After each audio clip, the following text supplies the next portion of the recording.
Assalamualaikum warahmatullahi wabarakatuh. Alhamdulillah, alhamdulillahil alimil halim, rabbil arsyil azim. Wassalatu wassalamu ala rasulillahi sahibil khuluqil azim, wa ala alihi wa sahbihi wa man tabi'ahu ila yaumin azim, amma ba'd. Yang berhormat pimpinan Datuk Menteri, Yang Mulia Timbalan Menteri, saudara-saudara tetap, Timbalan saudara tetap, dimulakan oleh Pimpinan Khatib, Mudim, pengarah Ketua Jabatan, Pegawai Kanan, Pegawai Kerajaan, dan sekalian jemaah yang hadir, maupun secara fizikal maupun secara online, alam maya. Yang saya hormati sekalian, perhimpunan kita pada malam Munajat ke-105 ini, di antara pengisiannya ialah membaca doa Kanzul Arsh. Makna Kanzul Arsh? Kanzul Arsh adalah dua patah perkataan, yaitu Kanzun dan Al-Arsh. Kanz atau Kanzun berarti harta simpanan ataupun perbendaharaan. Manakala Al-Arsh ataupun Arash adalah takhta atau singgahsana. Apabila digabungkan dua patah perkataan ini, ia membawa maksud perbendaharaan takhta, perbendaharaan singgahsana, harta simpanan takhta ataupun harta simpanan singgahsana. Kita akan berbicara tentang Arshullah, yaitu singgahsana Allah, takhta Allah maupun kerajaan Allah Subhanahu wa taala. Arash adalah makhluk ciptaan Allah Subhanahu wa taala yang paling besar dan paling tinggi. Allah menciptakan Arash sebagai tanda kekuasaannya dan bukan menjadikan tempat bagi zatnya, atau menurut fahaman kita akidah ahli sunnah wal jamaah. Di mana letak Arash Allah ini? Dari sahabat Abu Hurairah radhiyallahu anhu, Rasulullah sallallahu alaihi wasallam bersabda, "Inna fil jannati mi'ata darajatin a'addaha Allahu lil mujahidin fi sabilillah. Ma baina ad-darajatain kama baina as-sama'i wal ard. Fa idza sa'altumullah fas'aluhu al-firdaus. Fa innahu awsatul jannah wa a'lal jannah wa fawqahu 'arsyur rahman wa minhu tafajjarul anharul jannah." Yang bermaksud kira-kira, sesungguhnya di dalam surga itu ada 100 darjat yang Allah janjikannya kepada para pejuang pada jalan Allah. Setiap satu darjat itu jaraknya seluas antara langit dan bumi. Tadi 100 darjat. Satu ke satu darjat itu luasnya, jaraknya ialah antara langit dan bumi. Maka apabila kamu meminta syurga dari Allah, mintalah syurga Firdaus. Suatu jangan alang-alang minta kalau minta syurga. Minta Firdaus. Maka sungguhnya syurga Firdaus itu ialah syurga yang paling afdal, yang paling utama, dan syurga yang paling tinggi. Di atasnya terdapat Arash Allah, dan daripadanya terbit air segala sungai-sungai syurga. Maknanya syurga paling atas Firdaus, dan di atasnya adalah Arash Allah Subhanahu wa taala. Bagaimana besarnya Arash Allah ini? Abu Dzar Al-Ghifari bertanya Rasulullah sallallahu alaihi wasallam, "Apakah ayat yang diturunkan kepadamu yang lebih agung?" Rasulullah sallallahu alaihi wasallam menjawab, "Ayatul Kursi," yang biasa kita hafal, kita baca setiap lepas sembahyang.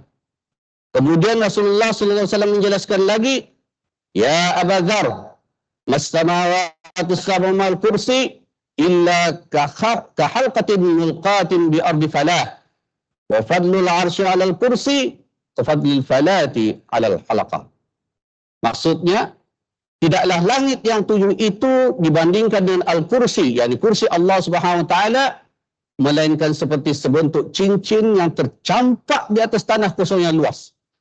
Kalau kita andaikan jami'ah ini, seluas-luas tanah kosong, sebelum satu cincin besar cuma ini saja adalah besar langit dan bumi. Yang 7 petal langit, 7 petal bumi, besar macam ini saja. Yang selebihan ini adalah kursi Allah Subhanahu Wa Taala. Ini andaian saja. Itulah juga kelebihan al-arash. Kalau arash pula, arash dibandingkan dengan kursi yang tadi diandaikan besar itu, samalah seperti kelebihan tanah kosong yang luas ke atas cincin tersebut. Maknanya, kalau sudah tadi tanah kosong atau besar cemandingannya yang diumpamakan besar langit dan bumi, 7 petala langit, 7 petala bumi itu, cemandingannya besarnya, bandingkan yang luas tadi kursi Allah. Kemudian kursi Allah itu besarnya cemandingannya, dan luasnya arash itu ialah seluas tanah kosong. Maknanya besarnya arash Allah Subhanahu Wa Taala. Besarnya arash Allah ini boleh juga kita lihat sebagai besarnya malaikat yang memikul dan mengangkat arash, yaitu dipanggil hamalatul arsh, atau pengangkat, pemegang, pemikul arash. Dalam surah Al-Haqqah Allah Subhanahu Wa Taala berfirman, "A'udzubillahi minasyaitonir rajim. Wal malaku ala arja'iha wa yahmilu 'arsya rabbika fawqahum yawmin thamaniyah." Dan malaikat-malaikat berada di sekitar penjuru langit, dan pada hari itu 8 malaikat menjunjung arash Tuhanmu. Kita cerita sedikit berapa besarnya malaikat tadi. Satu malaikat. Hamalatul arsh, yang hamilul arsh, satu saja daripada 8 yang memikul arash Allah Subhanahu Wa Taala. Setelah itu kita lihat kisah berapa besarnya malaikat yang bernama Jibril alaihissalam, yang pernah disaksikan oleh Allah Subhanahu Wa Taala dengan kejadian yang asal sebanyak 2 kali. Pertama ketika Rasulullah sallallahu alaihi wasallam berada di Jabal Nur, dan yang kedua ketika Isra dan Mi'raj, baginda sallallahu alaihi wasallam. Jibril, Rasulullah sallallahu alaihi wasallam melihat Jibril, besarnya dikembangkannya sayapnya sebelah kanan menutup sebelah timur. Dikembangkannya dari sebelah kiri menutup sebelah kiri. Maknanya kalau kita melihat penuh bumi itu dengan sayap Jibril alaihissalam. Baru 2 sayap. Berapa sayap Jibril? 600 sayap. 600 sayap. Kalau dikembangkannya 600 sayap itu, baru 1 sayap malaikat yang bernama Israfil. 1 sayap Israfil. Bersamaan dengan 600 sayap Jibril alaihissalam. Israfil memiliki sayap sebanyak 1.200 sayap. Lagi besar daripada Jibril. Kalau Israfil mengembangkan sayapnya sebanyak 1.200 sayap, baru 1 sayap malaikat yang mengangkat arash Allah Subhanahu Wa Taala. Baru 1 sayap. Dan 1 malaikat yang mengangkat arash itu berapa sayapnya? Menurut riwayat 2.400 sayap. Allah. Itu baru malaikat. Maknanya sudah 8 malaikat yang besar itu mengangkat arash Allah. Berapa besar arash itu? Bahkan kursi ini 8 orang mengangkat, tapi ringan kan orang mengangkat kan. Kalau kursi ada ni meja ni, kalau bahkan 10 orang mengangkat atau 8 orang mengangkat, 2 pun cukup kerana sesuai dengan beratnya. Tapi ini dengan besarnya malaikat hamalatul arsh tadi, boleh mengangkat arash Allah yang itu besar lagi, sebab ia adalah makhluk yang paling besar dari segala makhluk. Berbalik semula bercakap tentang doa Qaza Arsh tadi yang baru saja kita baca. Kenapa ia dinamakan doakan soal arsh? Ini sudah saya cuba carilah apa kaitannya dengan Kanzul Arsh. Tapi tidak saya jumpa setakat tadi. Tidak ada yang menulis, belum ada buat kajian. Tapi kemungkinan sahaja kerana pahalanya membaca ini besar apabila membaca Kanzul Arsh. Karena di sana ada tersimpan pahala yang Allah Ta'ala berikan kepada mereka yang membacanya.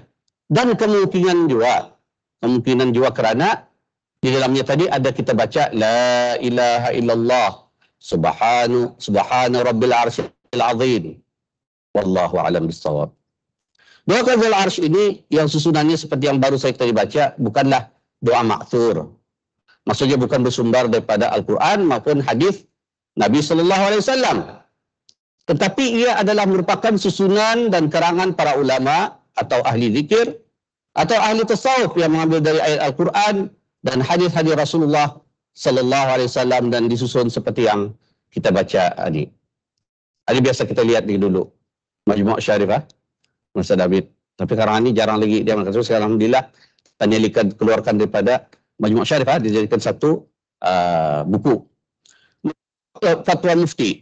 Menurut Fatwa Mufti Kerajaan Negara Brunei Darussalam tahun 2018 menjelaskan bahawa beramal dengan doa Kanzul Arsh adalah hukumnya harus, maknanya dibolehkan, kerana ianya mengandungi zikir-zikir yang digalakkan untuk dibaca dan tidak mengandungi perkara yang bertentangan dengan akidah maupun hukum syarak.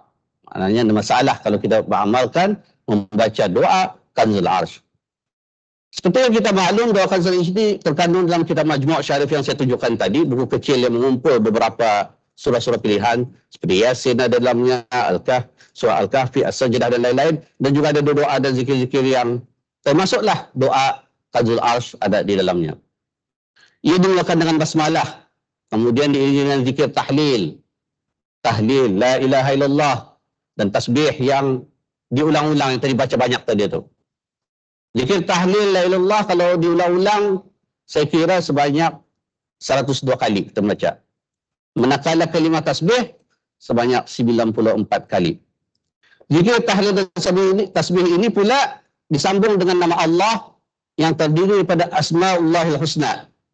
Yang kita kenali 99 nama, tapi sudah saya kira cuma 61 saja daripada nama-nama yang kita sebutkan itu, ada 61 daripada nama-nama Asma'ul Husna yang 99. Kemudian di antaranya lain daripada itu ada nama-nama yang lain bukan daripada Asma'ul Husna, seperti Al-Ma'bud, Al-Kafir, Al-Burhan dan sebagainya. Tetapi memang ada dalam ayat Al-Quran juga nama Allah Ta'ala dipanggil Kafir dalam surah An-Nahl. A'udzu billahi minasyaitonir rajim. Wa qad ja'altumullaha 'alaikum kafila. Kafila, ada sebut Al-Kafil.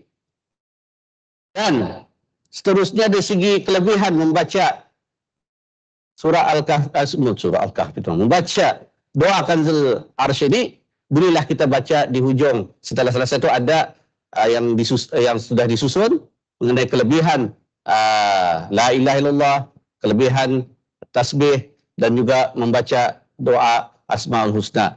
Jadi setakat ini saja, mudah dapat manfaat. Kesimpulannya bahawa mengamalkan membaca doa Kanzul Arsh ini adalah diharuskan dan dibolehkan. Wabillahi taufiq wal hidayah. Wassalamualaikum warahmatullahi wabarakatuh.